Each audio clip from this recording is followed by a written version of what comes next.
Paglipas ng maraming taon, at eto na, isisi sa iba ang iyong buhay.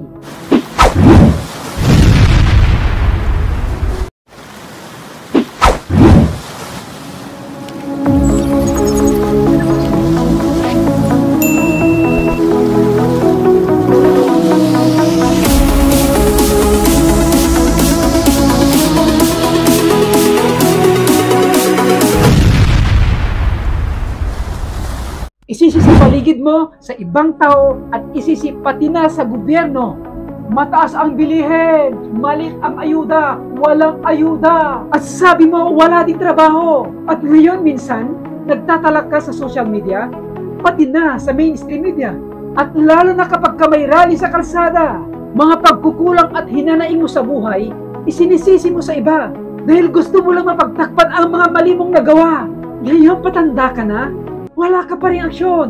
Alam mo ang hinihiling ko lang sa'yo, magbago ka na at gawan mo ng mabuting solusyon. Ito ang mga ilang lang tipikal na ugali, pag-iisip at prinsipyo ng mga ilang Pilipino. Sobrang mareklamo sa buhay at wala ng pagbabago na dapat sana sinusolusyonan para tayo lumago. Pero anong ginagawa natin? Reklamo doon, reklamo dito, hindi na tayo natututo. Ito naman, sa aking palagay, eto yung mga interventions na masasabi kong troubleshooting na pwede nating magawa ng maayos. Siya sa atin at pag-aralan ang ating mga sarili sa ating mga nagawang pagkakamali. Atin itong itama ng maayos tulad ng tamang pananaw sa buhay, paghahanap buhay at pananalapi. Pero dapat may consistency. Nakalakip nito tamang disiplina sa sarili.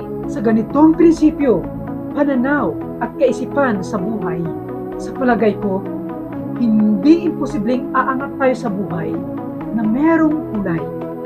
Muli, kalakip nito na may disiplina sa sarili, na may consistency.